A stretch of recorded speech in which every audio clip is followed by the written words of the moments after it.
Hi, thank you for joining my focus group, and I'm going to be asking you questions to do with music magazine covers and what you like about them. So the first magazine is an indie magazine, which is NME, and I want you to tell me what attracts you to this music magazine.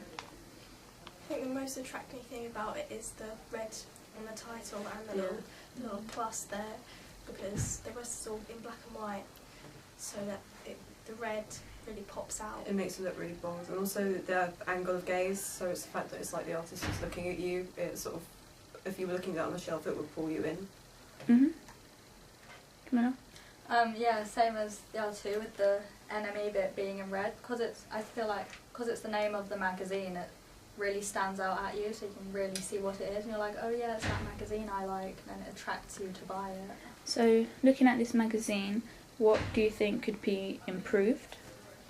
I think it could.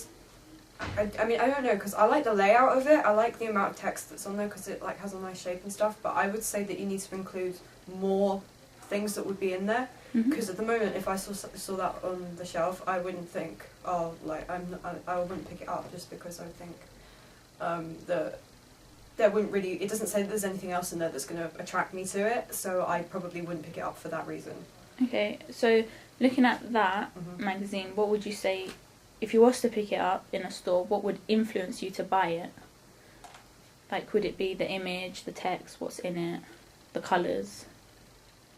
I think probably the image, because like Holly said with the eyes, it looks like he's like looking at you and he wants you to buy it. It's Yeah, got it like is. a good colour scheme as well, because it keeps it very basic. It uses the white and blacks, which you have one of, but then it just has the red as well. And like we said earlier, it's not too crowded on those well, so it's not really tried to fit loads and loads of stuff in there. It's just, it's nice and It's spaced nice out. and basic. Yeah, it's very simple, but it's effective. Okay, so the second magazine is also an indie magazine by NME, and looking at this magazine, what works well and what do you think doesn't work so well? What would you change about it as well? I think again the colour scheme works quite well, because you've got the main image in black and white again, and you're only using two other colours, which is the red and the yellow, so, and they're bold colours, so they stand out to you, but it's not the fact that there are loads of colours being used. They're keeping it again nice and simple, which is effective. And I think what's better about this one, what I like about this one as opposed to the other one, is that it actually includes more stuff that is in the magazine. So like, I personally don't really listen to Jake Bugg, but I'm a really big Nirvana fan. So if I were to look at that, I'd think, oh, Jake Bugg's in it. But there's like Nirvana unseen pictures, so that is an incentive for me to buy it, because there's something else that I like in there. Camilla? Charlotte? There's well, I actually like Jake Bugg as well as Nirvana, so that's like adding to it, so I would find more to read in the magazine.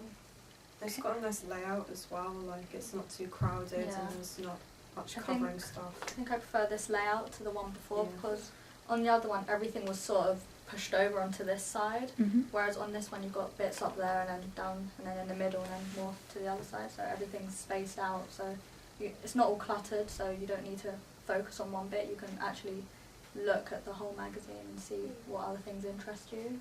So if you was to walk into a store and you wanted to buy an indie magazine, would you pick this one up? And if not, why? And if so, why? I think I would pick this one up, because again with like the angle of gaze, it's like they're looking at you. It's got a good amount of colour schemes. It includes other stuff that's in the magazine. You know, it's just, it's like it's a professional magazine. It looks like a professional magazine cover. It's good. I would pick that one up. I don't know about you. I'd pick it up because I think the tagline underneath the title is quite interesting. It says it's an enemy of the X Factor, so that's kind of that's ooh, interesting. I wonder why. I want to read about that and see what exactly that means. Yeah, Yeah. I agree with you. Okay, so on the third magazine, it's also an indie magazine. So what by looking at this magazine, what attracts you to it? This one's got like a good colour scheme going. I think I just need to check it out. It's got 4 main colours, which would be the black, the white, the red, and the yellow, and they're all colours that sort of fit well together. And then it's like, it obviously includes the other artists that are in there, so if you don't necessarily like the Arctic Monkeys, you can listen to, like, not listen, you can see that there's other people in there that you could listen to. I keep saying listen, sorry. Yeah, it's got other things in there that Yeah. you would like. So, what attracts you to buy this magazine? Well, it's got more on it than the other two have. Like, it's got 4 other things down the side of what else is featured in it. For example, it's got the Panic at the Disco album, which would probably attract me to buy it because I'm a massive Panic at the Disco fan.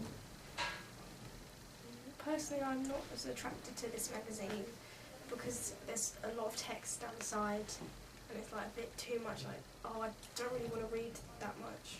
I like want the to see text. more pictures. I like the text on the side. I think it's like, it's a nice space filler, and it's useful if you don't want to necessarily like pick up the magazine to see like what else is in it. You can just glance at the cover and like just quickly scan the titles, and you can say, oh, Rolling Stones, Panic at the Disco. You know, those are people that I don't mind. Then I'm gonna like pick it up and have another look. So,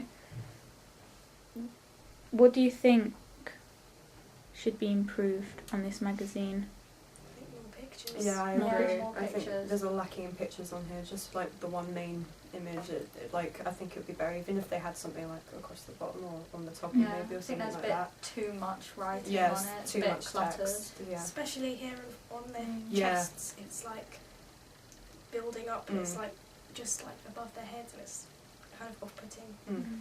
So, apart from more images and less text, would you change anything else? Like, or do you think the colours work well together? And I think I think the colours work the colours work really well. I think. Like I don't necessarily think I would change very much more about it. I just think it does need a bit less text and a few more pictures because, like Charlotte said, some people don't like having to read all the stuff down the side. They like just being able to look at it and go, oh, that's who's in it because I can see their picture on there. So, if you was to walk into a store, would you pick up this magazine? I think I would, just Mhm. because like the music magazine I normally buy tends to be quite cluttered up with like text and pictures and stuff like that. So it's kind of like a layout that I know quite well.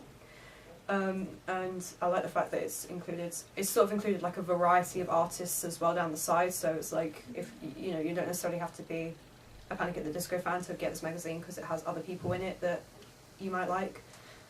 I would pick this up. I think I like the colour scheme and layout and stuff. I don't think I would pick it up. Mhm. It's a bit too wordy. Like there's a lot going on, and lots of different fonts everywhere. So it's like, I don't want to buy that. Don't want to look at that. I'm gonna Right go now, buy I'm one of sort those of in the pictures. middle. There are some bits that would make me want to buy it, but then I agree with Charlotte that there's too much writing, so I don't know if I would buy it because of that. Okay. So, looking at all 3 magazine covers together, what would you say would be your most favourite one, and why? That one. The Jake Bugg one. Yeah. Why is that? Do you guys want Yeah, go ahead. I think the reason we all picked up on was the amount of colour that it uses, and I think that really stands out in it.